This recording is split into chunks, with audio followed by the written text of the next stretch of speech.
남북한의 달콤살벌한 리얼 생활상을 이해하고 한 걸음 더 가까워지는 시간, 달콤살벌 남북 이야기 진행자 정은경입니다. 이제 한반도도 완연한 가을이 무르익고 있습니다. 어느덧 선선해진 바람에 거리에는 울긋불긋한 단풍과 은행잎이 가득한데요. 하지만 이렇게 아름다운 가을에 정취를 누릴 새도 없이 1년 중 가장 바쁘다는 북녘의 가을 풍경 들여다보도록 하겠습니다.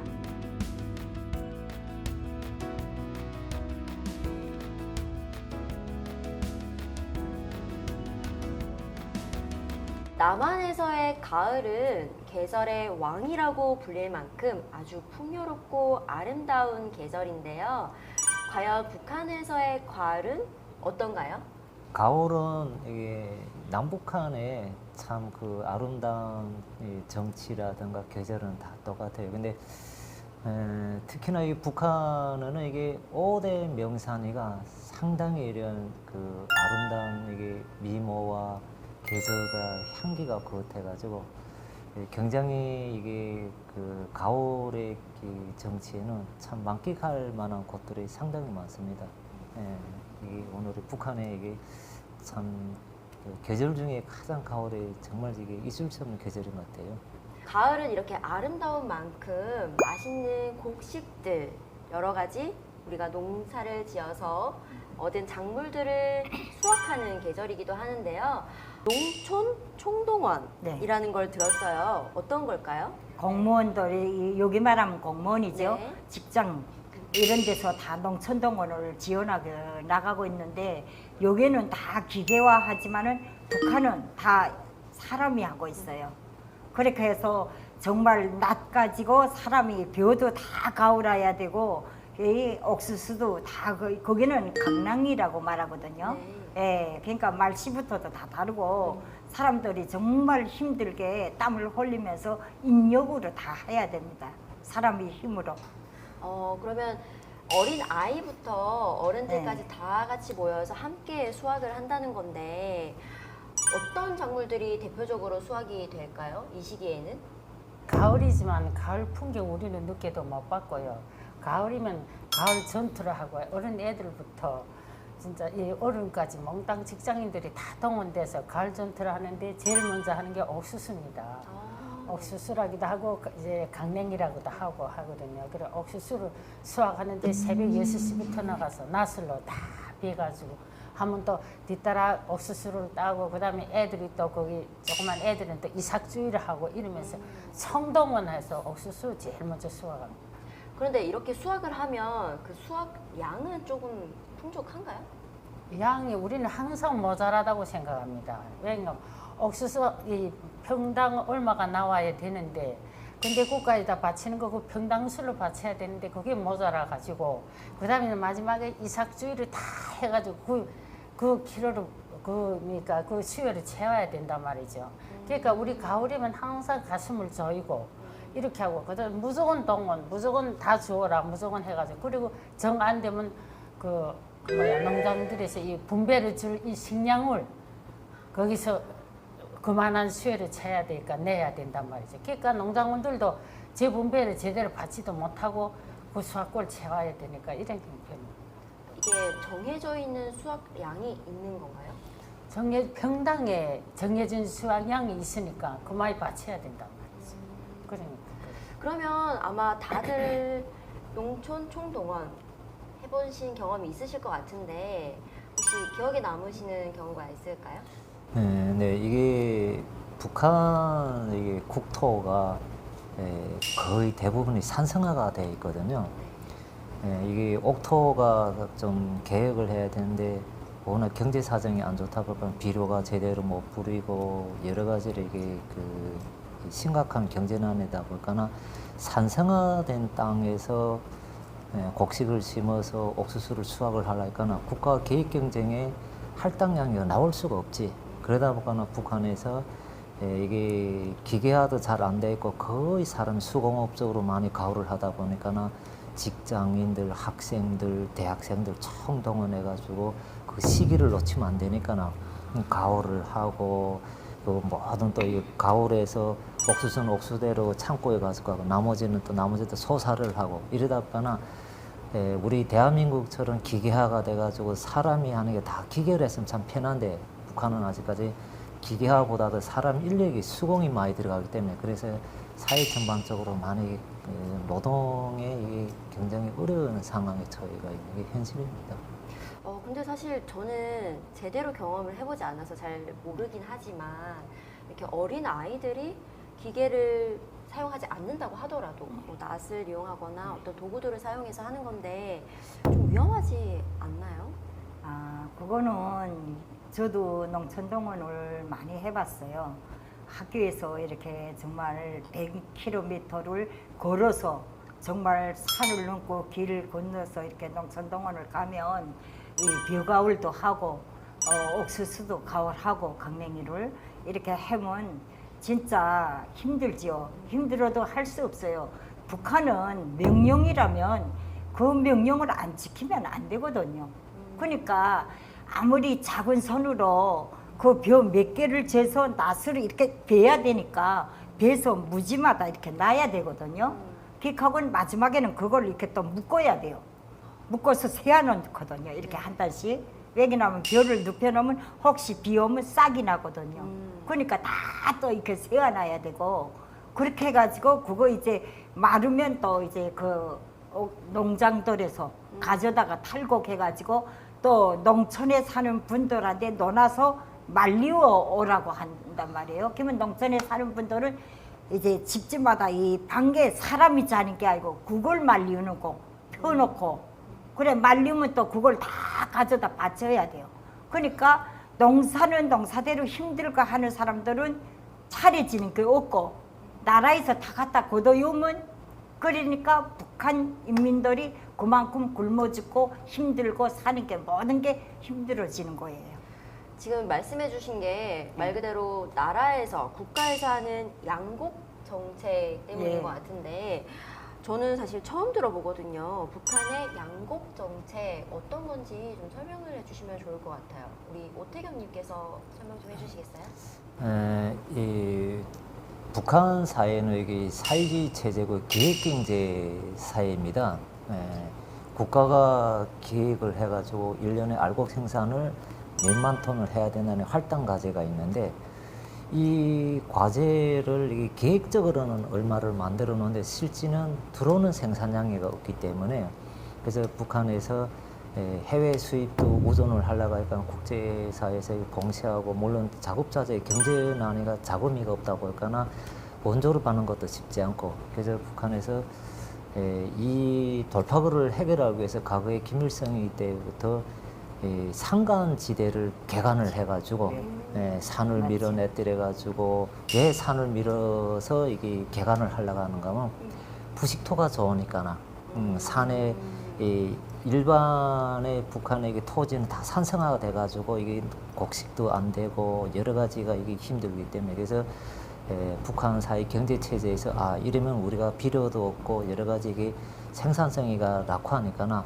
산을 개간을 하자. 그래 그 산을 싹 밀어내뜨려가지고 그 부식토에다가 고산지대에는 감자를 심고 저지대에는 이런 것을 이런 식으로 해가지고 알곡 생산을 마찰나 가로가는 것이 이게 북한 사회 경제 체제입니다. 이 경제 체제를 완성을 못했을 때는 결국은 어린 학생들부터 대학생들 모든 근로자들한테 총동원해서 봄부터 가을까지 농촌 지원에 대한 이게 그 일종의 하나의 강압적으로 이렇게 노동을 시켜가지고 생산성을 만들어가는 것이 오늘 북한 사회 체제입니다. 그 국가에서 걷어간 곡식들을 모든 국민들에게 똑같이 나눠주는 건가요? 이게 북한의 체제가 전에는 이렇게 되어 있습니다. 해방을 거슬러 올라가면 이게 해방이 돼서는 이게 삼칠제라는 게 나왔거든요. 근데 이게 삼칠제라는 거는 생산자가 치르는 국가에 바치고 사무는 이게 그 소농이 먹을 일인데 이 제도도 제대로 안 되니까 그래서 또 새롭게 또 법이 개편되고 여러 차례 가면서 이제는 모든 통째로 생산 알곡 총 생산한 중에서 농민들의 일하는 나이와 그게 구비에 따라 가지고 이게 배급식으로 할당을 해 배급식으로 이렇게 분배를 해줘요. 그러면 뭐 한 집안에 농민이가 3사람 있으면 이 사람이 3사람 기준에서 1년에 통틀어서 옥수수가 뭐 1톤이면 1톤 얼마 하면서 이런 식으로 그 나머지는 국가가 다 가져가고 그러면 국가가 양정 창고에다 두면 이걸 가지고 2호 창고라든가 이런 데서 이렇게 보관하고 그런 결과적으로 사회 경제는 완전히 돌아갈 수가 없어요. 이게 오늘날 북한의 시스템입니다. 그래서인지 저도 뉴스를 통해서 많이 들었던 이야기가 북한에서는 늘 식량이 부족하다. 식량난에 이제 고통을 받는 북한 주민들이다. 이런 소식들이 많이 들려서 우리 남한 분들도 굉장히 마음 아파하는데요. 실제로 우리 북한 주민들의 식량이 많이 부족한가요? 우리 최양식님 어떻게 경험을 해보셨나요? 그거 경험해서 이 자리까지 왔다 아닙니까? 모든 사람들이 굶어 죽는다는 자체가 저도 그 체험 못해서 몰랐는데 굶어 죽게 되니까 그 다음부터 이 탈북한 사람들이 많았단 말이죠. 근데 본래 이렇게 배급 제도가 있던 게 배급을 주지 못하니까 우선 우리 북한은 이 농경지가 작으니까 원래 북한 사람들이 농사 지은 거 가지고 안 된다 하더라고요. 근데 거기다가 또 자체적으로 비료도 없고 그다음에 농약도 없고 하니까 수확고가 또 낮은 데다가 그다음에 또 중요하게 제 개인적으로 아는 거는 농사를 지으면 모두 개별적으로 이래 먹을 게 없으니까 그거 덤쳐가지고 모두 제 집에서 먹는단 말이죠. 배급 주는 게 없지 하니까. 그러니까 현실적으로 제 식량이 제대로 받쳐지지 못하고 그다음에 또 그 받쳐진 식량이 배급으로 넘어가야 되겠는데 그렇게 수요가 안 되고 정말로 우리 지금 알건데도 그런 게 식량이 다 공부에 들어가고 어디 들어가고 하기 때문에 백성들인데 나눠지는 게 없단 말이죠. 그러니까 고생은 고생대로 하고 처음한 게 고생대로 하고 그저 오직 북한 사람들은 옥수수 한 이삭 위해서 100리, 200리를 걸어서 그 목을 위해서 그렇게 뛰어야 되고 달려야 되고 하기 때문에 그것도 안 되기 때문에 굶어 죽고 너무 이러니까 모두 이래 탈북이라는 길을 택하게. 근데 지금은 말씀해 주시는 주 식량이 거의 옥수수이긴 했는데 저는 제가 듣기로는 북한에 또 맛있는 음식들이 많다고 들었어요. 특히나 이렇게 날씨가 선선해지고 계절이 바뀔 때쯤 되면은 이제 우리가 뭐지 즐겨 먹었던 북한 음식이라든지 생각나는 북한 음식이 있을 것 같은데 혹시 하나씩 좀 소개를 해주실 수 있을까요? 저는 북한에 있을 때 김일성이 있을 때는 북한이 좀 괜찮게 살았어요. 그때는 남한은 아마 좀 힘들었을 거예요. 반대로? 네. 그때는 정말 고기든 뭐 과일이든 뭐든 집에 정말 흔하게 모든 게 다 있어가지고 그런데 김일성이가 돌아가시고 그 다음에는 점차적으로 94년도부터 점차적으로 힘들어지면서 그러다 나니까 생활 전선애들 모두 나서기 시작했거든요. 그 직장 생활할 때도 무슨 배급 통장이 있고 노임 통장이 있어요. 그럴 때는 배급 통장도 이렇게 주면 보름에 한 번씩 종이를 주거든요. 그러면 그 종이 가지고 뭐예요? 배급을 안 주는데.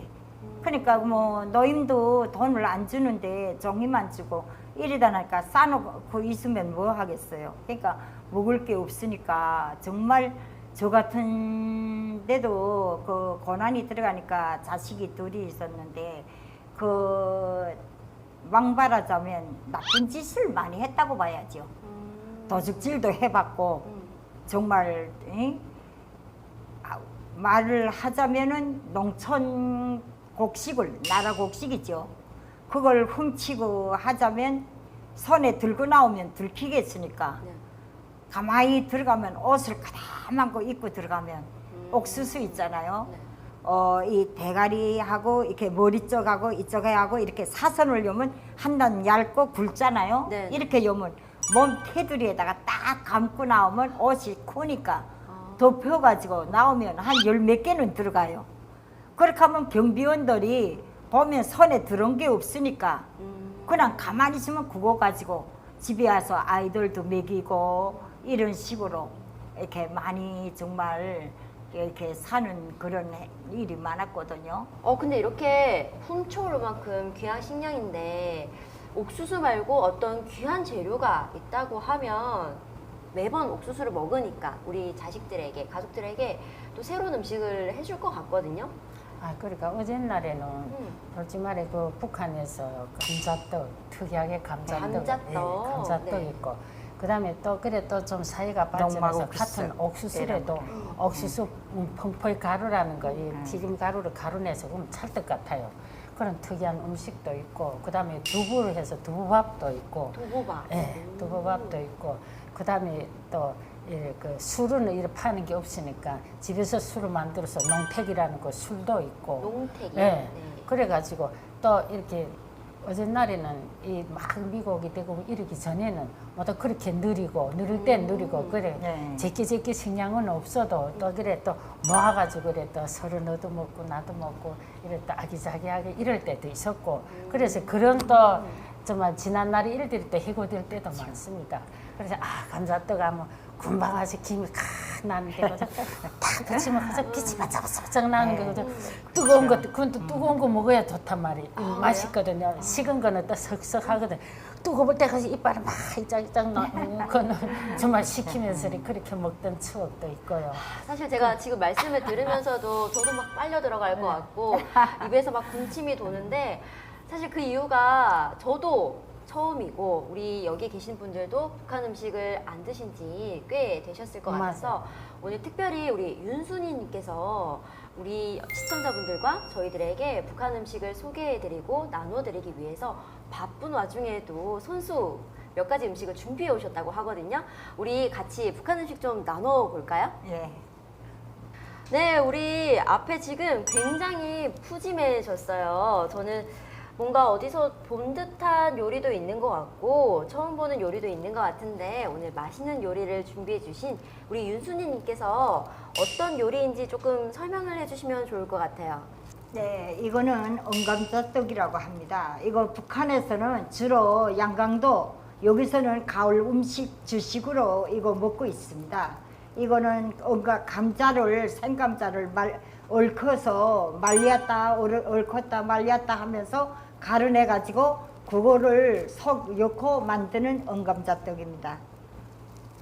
얽혔다는 거는 우리 말로는 얼렸다는 예, 거예요? 얼렸다는, 아, 예. 차가운 곳에서 예, 얼렸다, 얼렸다가. 나왔다는 아, 그 네. 감자떡입니다. 그다음 요거는 네. 우리 유부 초밥이랑도 좀 비슷한 것 같은데 이건 뭘까요? 인저고기, 이것도 또 그렇죠. 이것도 인저고기밥이라고 있습니다. 한국에서는 콩고기라고 이렇게 이야기하는 분들도 있는데 북한에는 인저고기밥이라고 합니다. 그러니까 콩을 기름 다 짜고 나온 그 찌고기를 그거를 기계에다가 이렇게 뽑아가지고 구멍을 내서 밥을 넣고 양념 발라 드시는 이런 음식입니다. 이게 북한의 주식이라고 할 수도 있습니다. 그러면은 옆에는 원래 사실 더 알록달록 예뻤는데 제가 네. 조금 접시에 덜다 보니까 하얀색이 많아지긴 했는데 이 사탕처럼 생긴 요거는 뭘까요? 이거는 우리 북한을 말하면 여기를 말하면 미주콩, 이 콩을 닦아서 그거 닦은 콩에 사탕가루를 가루내 가지고 해서 이렇게 같이 버무려 가지고 만든 콩알 사탕이라면 북한 사람들은 다 알 수 있는데 한국 분들은 잘 모르실 수 있습니다. 아, 콩알 사탕. 예. 우리가 먹는 그 달콤한 사탕을 네, 말하는 그런 건가요? 식으로. 예. 근데 닦아서가 무슨 뜻일까요? 콩을 볶았다는 소리입니다. 볶아서. 예. 그렇죠. 아, 그럼 이거는 볶은 요리고 요거는 찐 요리인 예. 거죠. 요거는 그러면 그것도 김밥이죠. 다 그렇게 된 거죠. 김밥처럼? 예. 아, 근데 이게 먹는 방법이 있나 봐요. 저희한테 예. 이렇게 비닐 장갑을 하나씩 나눠 주셔서 저희가 지금 먹을 준비를 다 마쳤는데 예. 어떻게 먹을 때 가장 맛있는지 좀 알려주실 수 있나요? 네, 제가 먼저 쟀던 걸 할게요. 네. 이 인저고기밥은 어떻게 드시는가 하면 한국 분들은 모르시기 때문에 제가 설명을 드리고 제가 먼저 먹어보겠습니다. 이 양념장을 발라가지고 이렇게 바르고 여기다 이렇게 발라가지고 이래서 절반 이거를 덮어서 이렇게 하고 드시면 됩니다. 이렇게 네. 우리 쌈처럼 싸서. 네, 이렇게 드시면 됩니다. 근데 여기 보니까 이 쌈장도 직접 만드신 네. 것 같아요. 이것도 북한식인가요? 그거는 북한식이라고보다도 어. 제가 제 솜씨를 만드는 것에서 어떻게 이야기를 못 하겠습니다. 그러면 너무 맛있을 것 같은데 우리 하나씩 먹어볼까요? 네, 여기 네, 앞에 네. 일단은 드시면 저도 여기 하나를 잡아보고 여기에다가 이렇게 쌈장을 많이 넣어야 되나요? 그거는 본인 의견입니다. 본인입니다. 본인. 네, 그렇죠. 이렇게 어, 넣어가지고 많이. 이 쌈처럼 싸서 오늘 손을 잘못 잡았나? 이렇게 쌈처럼 싸서 먹으면 되는 거죠. 여기다 조금 더 양념 여기다가 위에다가 여기다가. 한번 먹어보도록 네, 하겠습니다. 네.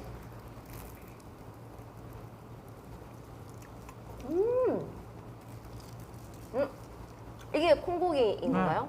엄청 쫄깃쫄깃하고. 그렇죠. 근데 양념장도 엄청 매콤한데요? 저는 매운 거. 깜짝 놀랐어요. 그냥 아무 생각 없이 매운맛으로 먹는 거. 네, 한 입 먹어도 좀 드셔보세요.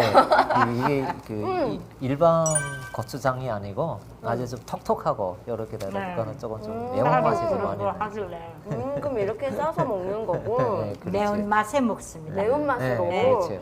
그럼 저는 아까부터 사실 이것도 너무 궁금했거든요. 네. 맞아요. 네. 이거는 뭔지 한번 좀 이야기해 그- 주시면 좋을 것 같아요. 감자떡이라고 하셨는데 네. 이거는 그냥 먹으면 되는 건가요? 이 감자떡은 속은 안 하게 양배추를 기름에 볶아가지고 속을 넣습니다. 그런데 온감자 가루를 끓는 물에 입반죽해가지고 그래가지고 그걸 조금씩 뜯어가지고 속을 양배추 볶은 속을 넣어서 가마에다가 찌면 됩니다. 그러니까 여기 말하면 성편하는 식으로. 네, 그렇게 하면 이게 될 수 있습니다. 그 모양도 딱 저희 추석 때 먹는 송편 그렇죠. 같은 네, 모양이에요. 그럼요. 일단 저도 드셔보세요. 감자떡 한 입만 드셔보세요. 먹어보도록 네. 하겠습니다. 여기 그냥 먹으면 되는 거죠? 네. 네. 이거는 제가 할 거니까. 이게 뭐죠? 양배추. 양- 안에 양배- 양배추요? 네. 그렇죠. 길게 썰어서. 드셔보세요. 예. 네, 하나씩 예, 드셔보세요. 뭐 이걸 아무래도 이걸 찍는 건데. 드시면 이게 북한의 고향과 가을이라는 경치를 예. 만끽할 수 있습니다. 이게 북한의 맛이구나. 네. 그래. 그리운 맛일 텐데 조금 한 입씩 예, 그렇지. 드셔보시면 네. 좋을 것 같아요. 네, 여기 앞에 하나씩 있는 거. 드셔보세요. 네. 자, 하나씩 드셔. 근데 저는 사실 네. 지금 감자떡 한 입 베어 먹고 야, 깜짝 놀랐던 고향 게 송편이라고 말씀을 하셔가지고 저는 우리처럼 그 비슷한 것처럼 빚는다 소리예요. 그러니까 안에 뭐 이게 네. 내용물이 뭐가 들어있는지 전혀 몰랐거든요. 양배추고. 콩 넣는 데도 있고. 콩을 넣는 근데 거. 온감자떡은 콩속을 넣으면 맛이 없어요.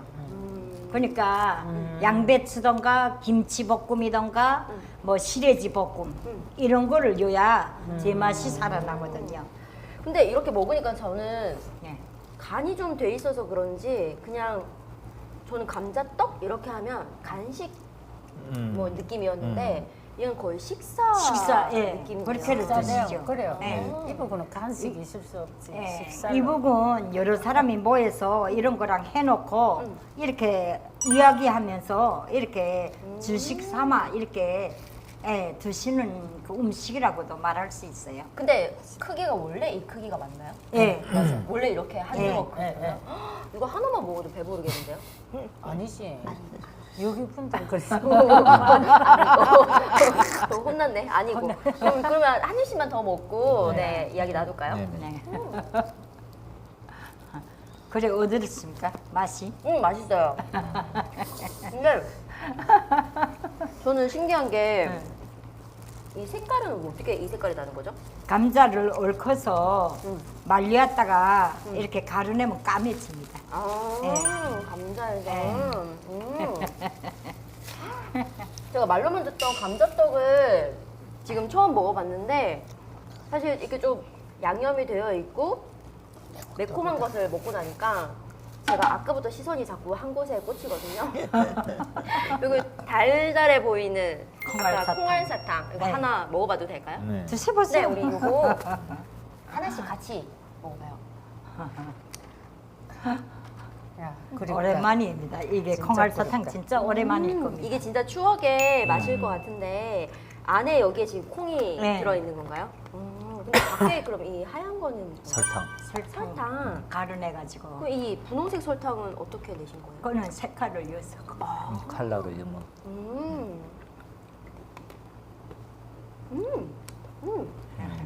근데 저는 이게 설탕이라고 해서 엄청 많이 달 줄 알았는데 그러고 콩이 말이지. 있어서 그렇지, 그런지 그렇지. 예. 딱 적당하고 고소하고 네 고소하고 근데 이것도 먹으면은 제 손을 멈출 수가 없을 것 같아요. 일단은 네, 이 정도 먹고 아 우리 너무 맛있는 북한 음식 소개해 주시고 또 아침부터 열심히 준비해 주신 윤수님 너무 감사합니다. 네, 잘 아이고 먹었습니다. 감사합니다.